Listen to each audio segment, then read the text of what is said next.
Hello and welcome to the Serious Games Podcast, all about playful methods for interactive trainings and facilitation.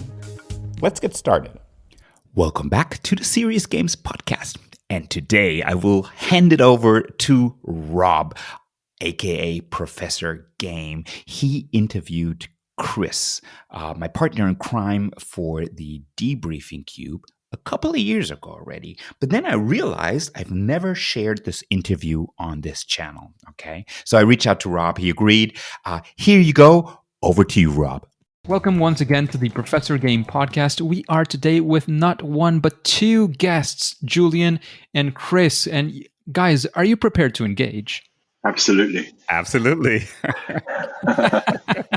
Let's do this. This is one of the very few, 2-in-1 interviews that we've done, but we have a very specific topic that we're going to be delving into today. But let me quickly introduce to you both Julian and Chris. Julian Kia is a bilingual serious game facilitator and a team coach based in Berlin.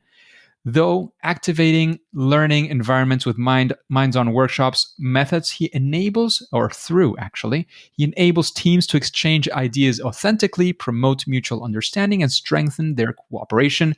Of course, these methods include trainings from the back of the room, Chiagi's interactive training and teaching strategies, agile classrooms, open space technology, and Lego serious play, to name just some of them.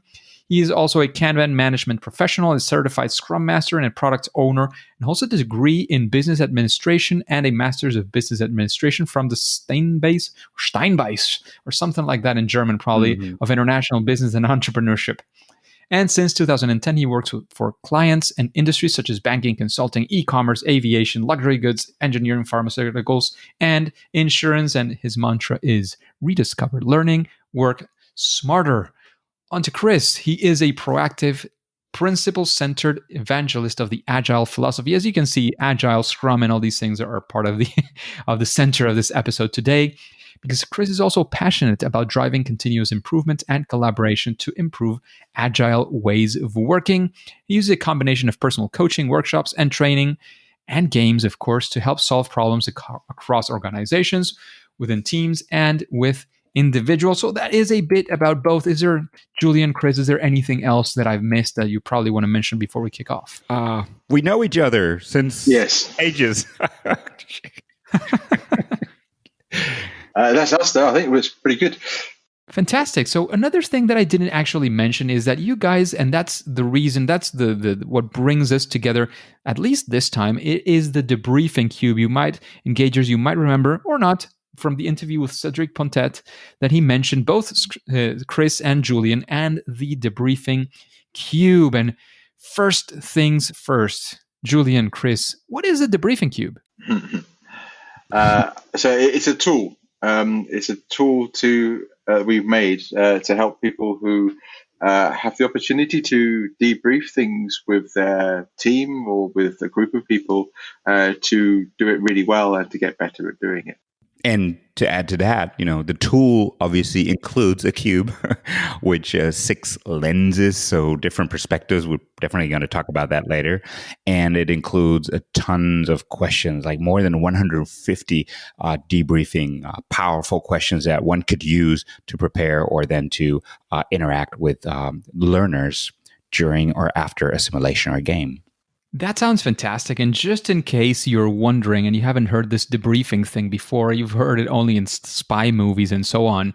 Debriefing in this case is what happens after, of course, you have some sort of activity, some learning activity, which could involve simulations, games, and so on. And then you finish that, you sort of get out of the game, the simulated environment, and you say, well, you sort of reflect. It's kind of a reflect time. I don't know if that's that's accurate with what you guys are talking about today, but that is at least the experience we have. Is there anything that you would add to that sort of very wild definition I just gave? I think it's good. I think we would agree with the word reflect. I think we would also add to that in terms of we absolutely and fundamentally believe that the most important part of the experience that we create when we're using games at work is the debrief, is the reflection at the end of it, because it's the thing that brings everything together and allows us to really make mindfulness and make our bring in, internalize some of the lessons that game potentially taught us. Absolutely, absolutely. And there were times where I started saying, the debriefing is the other half, right, of the game. And then it started that I was saying, well, the game is like only a third. Now I just say the game is like a fourth of your whole intervention, right? Because you get briefed, you do the design, then you do facilitate, and then you want to, have a powerful debriefing to enable learners to convert their experiences to actions in the real world, right? That's what it's all about. That makes a lot of sense. In fact, we were chatting about this before we started. I mean, at the business school I teach at the university, where we create interactive materials as well. One of the main things when we're creating the simulations that we create and the games, very very important, is what do you do in the debriefing. And in fact, I was a jury, I think was the name, an evaluator or something like that, for an organization, and they were giving a certificate to this other organization who created this game. One of the comments that the three of the judges that we were there, was the main comment was, this game is fantastic. I'm sure after you leave from this, you probably know new things. The only problem is it's not considering, and literally didn't have any, again, with a facilitator or not, it didn't have a debriefing. So our main comment was, maybe even if you learn things, you have them sort of interiorized in a very subconscious way. If you don't bring that to the forefront, you don't make it mindful, you don't realize all those things that you have learned, applying will then be very, very difficult, because you don't know that you don't know, or you don't know that you know. And that makes it a lot, in my opinion, it was that final phase, even if it's final, if it's, as you were saying, 75%, 20%, whatever that is, it is very important to be able to cement that learning, cement that experience that you had, to be able, in my humble opinion, to be able to do these things. And I think it's fantastic that you created this tool that is geared at changing maybe a little bit our mindsets in that sense. So how did you come up with this idea? How did the debriefing cube come to be? Well, we can tell you the story. Just on that topic, though, I think you can look at it as a kind of, you measure on hit rate, right? So let's imagine we've played a game where we know that there's some really cool things to learn from this game. Now, you can play the game alone and people will enjoy it and do it, and you'll have a certain hit rate, right? Of people that manage to see from that experience, okay, cool, a couple of epiphanies have occurred. The debrief is the catalyst for that, right? So if we take the time, and as Julian says, we should take a really good amount of time for this to reflect about what just happened, and in all sorts of different ways, we start to increase that hit rate, right? We start to get more people seeing that experience and connecting it to their own experience in their own worlds, and then more epiphanies going off, okay?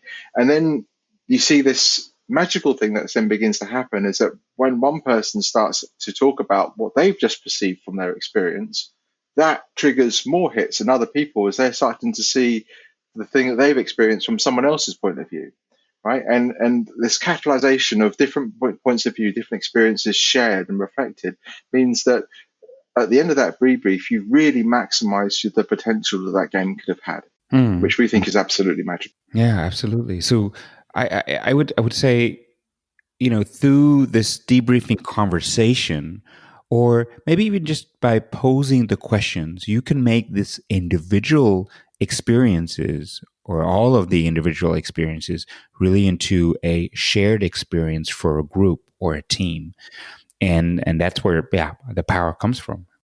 Absolutely. I have to agree with that, and thank you for sort of jumping in and making that point, which was absolutely fantastic. And getting back to the question before, because I do think we draw a lot of inspiration from these things, because it's, I'm sure we will find a lot of inspiration and a lot of use for the debriefing cube, which we'll get into details right now. But that stage of how did you come up with it? What happened?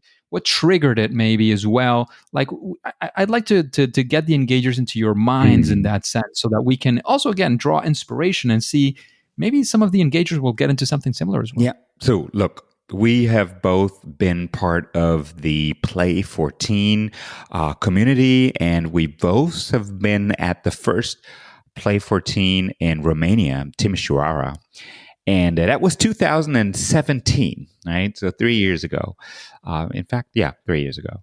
And of course, we offered a couple of sessions, and we observed each other's, and eventually we started talking or seeing that we were asking the same debriefing questions over and over.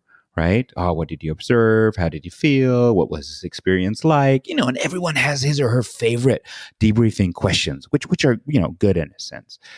And then Chris and I we just kept this conversation on, Chris, I don't know, for a year via Zoom and Skype, and just talking about what would be if we could unlock different angles, or if we could minimize blind spots, both sides, right? From the participants and players side, but also from the facilitator side. And that was the initial start, wasn't it? Chris, did I forget something in that story? Well, yeah, you're very kind, but I think Julian knows that that's slightly less even than he's admitting, because he's already when I met Julian, he was already excellent at this, right? Julian is excellent at most things, very annoying as a person. And he had observed me using the same debriefing questions quite a lot, and but we had gotten friendly enough for him to be comfortable to challenge me on that, which is wonderful. So actually, I think I recall, Julian, that actually within the same weekend we drafted the first debriefing cube.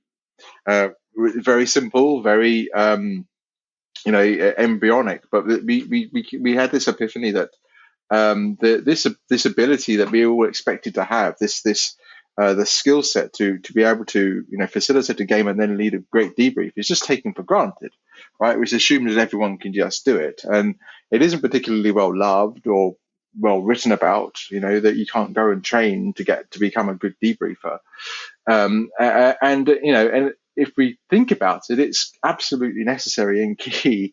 If we are to be able to lead people with this type of experience and help them get the most out of it. So it's a problem. This is a problem, right? We're in this whole community which is founded upon playfulness and gaming as a vehicle to learn, which requires this art form called debriefing. And yet, if we look around, it isn't particularly mastered, right? Mm-hmm. With the Julian, as being an exception, I would say. The generally speaking, people sort of just blunder through it, get through it because they know they have to, even though it's uncomfortable. So we thought maybe we could do something about that. Maybe we could build something to help people get better at this thing. Yeah. Find the pathway to mastery.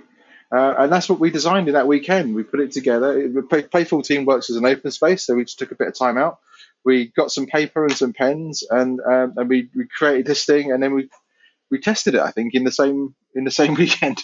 Yeah, in that weekend, and then I guess the first. I remember when I was scribbling the icons. That was when I flew back from Luxembourg. So I guess like half a year later or so, we presented it at another Play 14 in Luxembourg, and then got some early feedback, obviously, on the questions and the lenses. I guess they weren't really called lenses back in the days, and I guess the original version also had like a 7th lens that was inside of the cube, but that was just too complex, I guess, in one way. But look, let's be honest. There are lots of game descriptions out there, books and websites, etc. And of course, they will feature one or two, maybe even more, debriefing questions. But what they're losing is the context that you specifically are offering and facilitating the game, the topic of the day that you want to be discovered, that you were hired for, that you had on the agenda or have on the agenda, and the players. I mean, who are your participants? What are they up to? What is their language, right? What are they observing? And then obviously personal preferences of the facilitator, right? So I guess we need a whole set of awareness during the simulation and before in the design process, and we need definitely to nudge lots of facilitators out there that there are more than 20 questions that one could ask. Or one. Or one, yeah. So I would say it seems, at least from the outside, that you are basically inspired by making questions. Would that be an appropriate observation? I guess I was inspired by Julian, and we were inspired by the opportunity. The questions came quite a bit later, actually. The cube began with the lenses, or what they came to be called the lenses. It's called a cube, by the way. So if you can imagine in your mind now a cube, dice, yeah.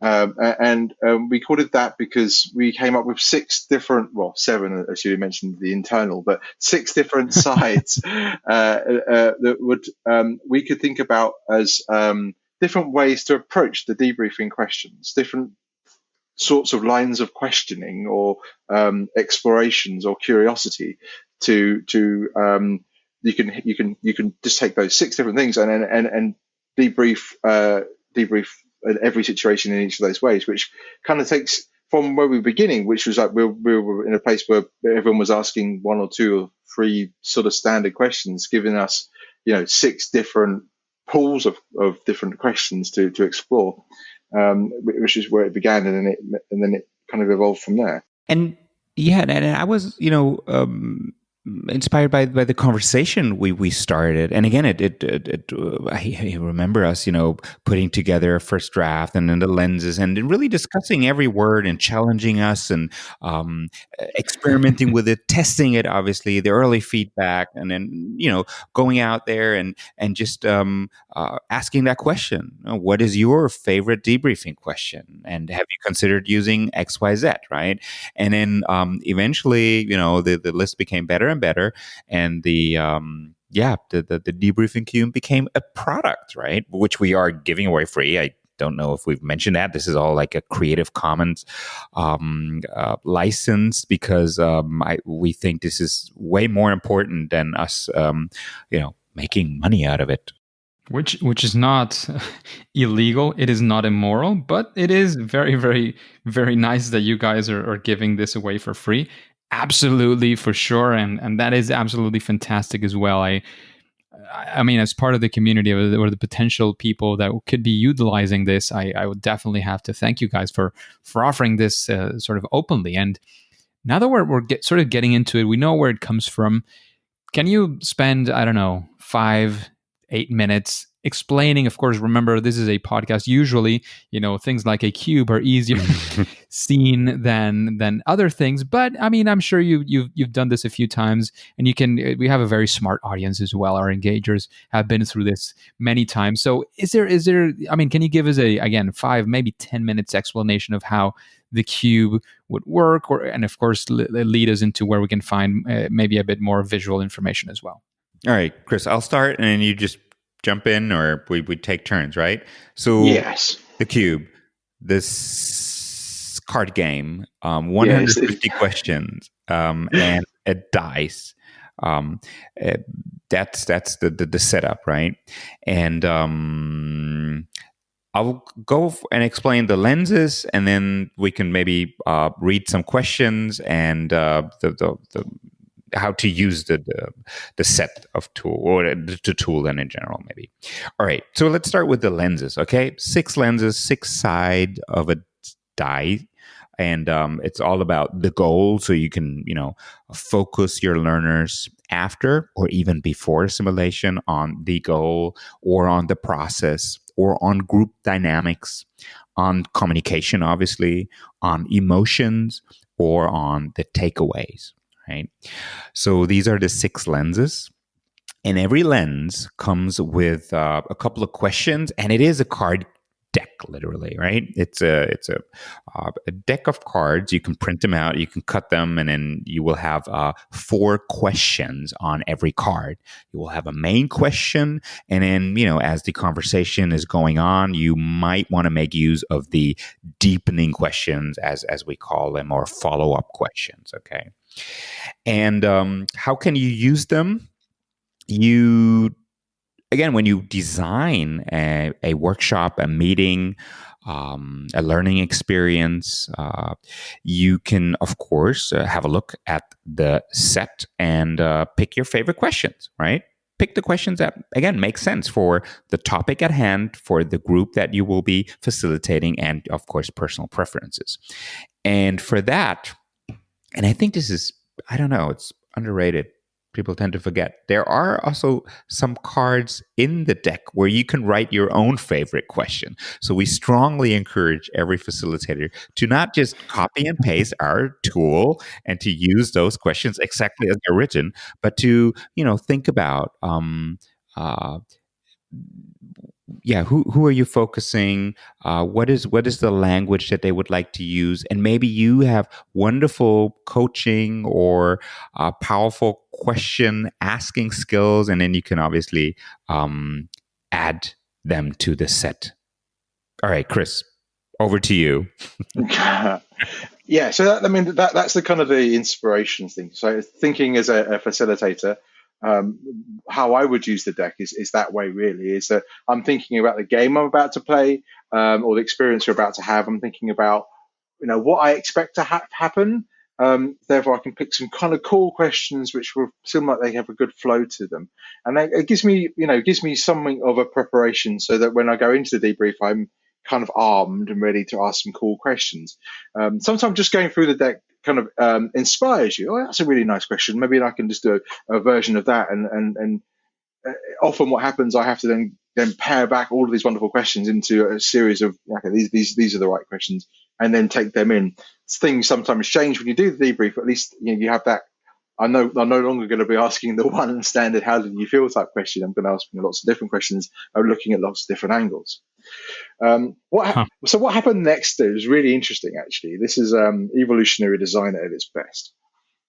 Is that we discovered that part of our rationale in designing this tool was we had a persona in mind. We were thinking about a new facilitator, someone who's new to facilitation and who's facilitating their first game. Okay, that's our persona. This is the person we really wanted to help, right? Because we feel like if we help that person, we're probably helping everybody else as well. And what we realized is that actually we could use this tool, so these questions, in a way that's very self-organized, so that you don't need to have that ability to stand in front of people and ask them lots of questions and hear their answers and ask more questions and follow up and go deeper and go wider and all those sorts of things you do in a normal debrief. You can give them this deck of cards and allow them to find a question and ask that question of each other in their group or in their team. And then the whole experience of the debrief and the conversation that ensues becomes to some extent self-organized, which is kind of cool because it takes away any requirement of facilitation skill, and it also takes away the limitation of scale. So if you want to run a big experience with hundreds of people, the using the tool in this way, where people can find their own questions and reflect and lead their own reflection in small groups, is a magical thing. So this is one of the next ways of using the tool is to there's kind of two ways to go about it. Either you give them the whole deck and we give them a dice. The dice it's got the 6 lenses on it rather than numbers or dots, and they use the dice to randomize a reflection question, and they ask that question of each other to reflect upon the experience they had. And you might think, okay, well, how do you know that's going to be relevant? And that's one of the questions that was like in my mind when we ran this as an experiment. Is the question you're going to get randomized always relevant? But there's something magical happens with the art of conversation and the human brain that kind of draws connections to the question that you ask. Whether you would have asked that question to begin with or not, and the people find those connections and have a great conversation anyway. So it's kind of cool. The other way to do this is that you can do the preparation thing, right? So if you know that actually this is a really nice series of questions which kind of explore the experience that they've just had in a certain way, you can give them that series and they can go through the questions one by one, asking each other those questions and then exploring it. And then you could then finish up that entire sort of experience with some sharing, so that we want to get that kind of catalyst effect of more people hearing and being inspired by other people, and then your debrief is kind of nailed. And there even some ways in between that, right? For example, you could give every learner one card and have them interact in in a series of conversations with other players and their question. And I think, Chris, what I love about this self debriefing approach, or if you break up a larger group or even a small group into individual debriefing conversations, there are two things that are magical about that. Number one, the time to speak about your experience after a simulation or a game is reduced. Okay, so you can again, this is just a half a minute thing. Okay, here's some cards, find a partner, talk about the questions. Okay, so while the experience is still fresh, you can still sense it and feel it, and the memory is still fresh, you can already digest it and talk about it and hear from others. Okay, that's what I love. And obviously, you can harvest simultaneously from many players in the room and even observers. Okay, if we integrate them, of course, into the debriefing. And that's something that I just love about it. And for that, we even have a self-debriefing card with instructions. So you don't even have to read it as a facilitator. You just give them a card and it says, okay, read this card, make sure that everyone speaks, start the conversation using the dice or then the main question, etc., etc. So you guys basically made a game for debriefing games or learning games, at least, right? Yeah. Sounds absolutely fantastic. And I do have a question. Like, it sounds like it's very self-organized, and I'm sure it is. But my question is, how do you know it's over? I mean, when does the game? What's the end game here? You have to time box it. So this is an interesting thing we discovered when we first tried this as an experiment. Right, we figured we played a really simple game, right? So I think it was Go, or we've subsequently done it with like simple games like Counter 33 and Boing. I think we did that. So really, like these like warm ups. They're not really they're not like your really big concept games where there's lots to learn. They're kind of small warm up activities with there's still learnings in them, but they're much more subtle. So we expected to. We just wanted, because really just we needed to create an experience so that we could test the tool out, right? So we created the simplest and most basic experience we could think of, and then set people up into small groups of 3 or 4, gave them all a deck of cards each, and then say go debrief. And we were actively facilitating, so we're just watching and listening and sensing, and quite ready to pull people back together again when it feels like they're running out of steam. Except they didn't run out of steam. Yeah, they carried on. And it's like, Jesus, this is like we're 20 minutes into debriefing a 5-minute game. That's weird. So you have to time box it, because it's a conversation starter. It's a conversation enabler. It invites people to talk about things, and they can really get in that zone. Yeah, so I think you have to give a little bit of limit to that. And some of the things that Julia mentioned earlier, that using liberating structures a bit to maybe govern some of that interaction is a useful thing if you to help you keep it time boxed. And I would add, as we all know, if you attend a conference and then of course you want to explore new tools, you want to be inspired, you want to discuss, you want to have those endless discussions that go on all night long until we all start to play werewolves. But we shouldn't forget that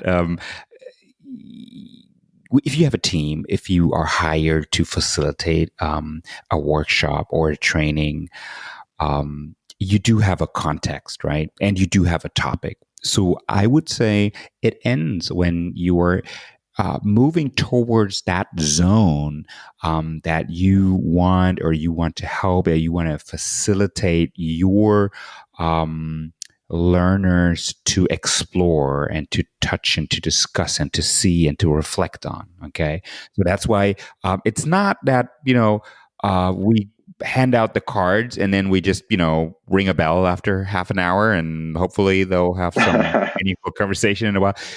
you as a facilitator still need to, that's our job, right? You need to be there. You need to sense, as Chris said. You need to observe. You need to hear. You need to listen. What are they talking about? Is this a fruitful conversation? Does this conversation add value to where you are going and your design is going? And yep, definitely time box. And listen and be open, be ready to be surprised, as we say, right? Because it's so amazing. Chris mentioned, the Boing game or the Go game, or again, probably with every game that we facilitators facilitate. You sometimes you know what's going to happen. You know what they're going to say. You know exactly the minute they will have a problem, and then you give them the hint, right? But let's go back for a second. You design and facilitate, games or learning games, serious games, so that your learners can make an experience. So why don't we step back for a moment and just are willing and are ready to be surprised. So listen to your learners, see what they are focusing on. And that might be something completely different than you have, on your agenda. But maybe that adds more value to their day to day than, what you have just, planned out for them to discover. So that's also, I think, a big reminder we should always say. It makes a lot of sense, actually. I think those are great reminders as well. It's just on that point. I think that's such an important characteristic of the thing that's for me one of them. Another magical moment that happened is I just thinking very personally. In the past, when I facilitated a game, I've fallen into the trap of aborting the debrief and then telling people this is what you should have learned, right? This is why we played the game, right? This is the thing I hoped you would learn from the game, right? Because it's super easy to do that as a facilitator, as a coach, right? Because I know why I played the game in the first place, and this is what I wanted you to see. I see lots of coaches doing that. I see lots of coaches going to that place of really of downloading we're trying to download the epiphanies rather than to culture them. Using the cube in the way we've explained, right? When you've now distributed the learning, you've distributed the conversation, you can't do that anymore, right? You have to step back and allow your participants to make from the experience whatever they will make from that experience. And sometimes that's not going to be what you expected it to be, and that's okay. Yeah, and I think it's a marvelous sort of characteristic that helps us be better facilitators. And let me add, Rob, two more ways how you could use this card deck. Okay, it's also a card deck, and we do encourage you to either cut it and then you have the cards at hand. So while you are observing your group engaging in a learning game or serious game or agile game, you can flick through the cards, literally questions, and then select them in real time, right? So that is also powerful. You might have prepared some questions, but then you sense and engage with the field or the energy or the topics and the flow of the engagement of your learners. And another way would be, and that's something that I'm doing more and more, you could even share one or two debriefing questions before the game, priming your learners to obviously a specific observation that they might be able to make. Again, you really want to use this carefully. As Chris just mentioned, sometimes we just have in mind what should happen and what should be discovered and then what should be said afterwards. But that's also a nice way to just say, okay, at the end of the game, I will ask you, what type of miscommunication was there? You're just naming a random question from the deck. That makes sense. I think the sort of the end game there is a key point, because otherwise you can get sort of lost, as you guys were saying, you can get lost in the process, so to speak. But I think it makes a lot of sense, like dealing with it that way. I think it's a fantastic solution. Is there? I don't know. Is there? I mean, we're basically on getting to the end of our time together today. But is there a quick example, a time? I don't know. Again, without revealing anything you can't reveal, but a time you've seen it used, you used it yourself, that particularly reminds you of something very powerful. We like to get into examples, of course. That always helps. I mean, I've used it a lot in various workshops and offsites and things. I guess for me, the powerfulness comes in because we created this thing, right? And if you've ever created anything, you'll know that you're never 100% happy with it. Yeah, you never completely sold upon this. Is always going to work, right? Because we made this, and it's just something we came out of our heads. And for me, the magic is like, is in that listening and the sensing, and you hear people talking and reflecting, and you can see them that, oh yeah, the conversation's going and they're talking about some cool stuff, and what those guys are talking about over there is completely different to what those guys are talking about over there, but it's all on point. It's all about the experience. And then you can start to get this sense of relief that, okay, yeah, this is they're getting some cool outcomes here. They're getting some cool thoughts and concepts coming across, and and almost you're going to get like an early feeling that my job of facilitator is done. Yeah, because they have just nailed it. Right, they've used from the experience everything I'd hoped that they would do. And for me, it's I would say the inclusiveness that with not only the set or the variety of the questions, but also how it is designed with the cards and the dice, and it just invites to add to adding value, to add to the reflection, to add to the group, and then eventually to add to this shared experience, and to not only see and observe why someone did something or why someone acted that way or didn't act that way, but also to make this implicit knowledge explicit, so that the teams or the groups can then really connect to, let's call it motives, or the reason why, or the selective observation skills, or that they really connect to each other, literally, right? And that's powerful. And yeah, if a question helps, then that will be the tool of my choice. Absolutely. Sounds very, very sensible. It makes a lot of sense. So, Julian, Chris, thank you very much both for, of course, creating this debriefing cube and, of course, putting it out there, but also for being with us today. I know Julian is a very recent or relatively recent father. So, all those fathering businesses that you know of are there, and, you still have to do them. And taking away some of that time from all those things that you have to do, your child is probably sleeping at this point. Risking the child to wake up is an accomplishment as well. It seems like we succeeded in not waking Julian's kid up at this point. Yeah, I'll have a look now. But thanks to both of you for. Anyways, I mean, it's not just Julian. Chris, of course, made an effort to be with us today and sharing all of this information with us, with the engagers. Is there any final, piece of advice anywhere you want to lead us to? Of course, where we can find more information about the Debriefing Cube before we say it's game over.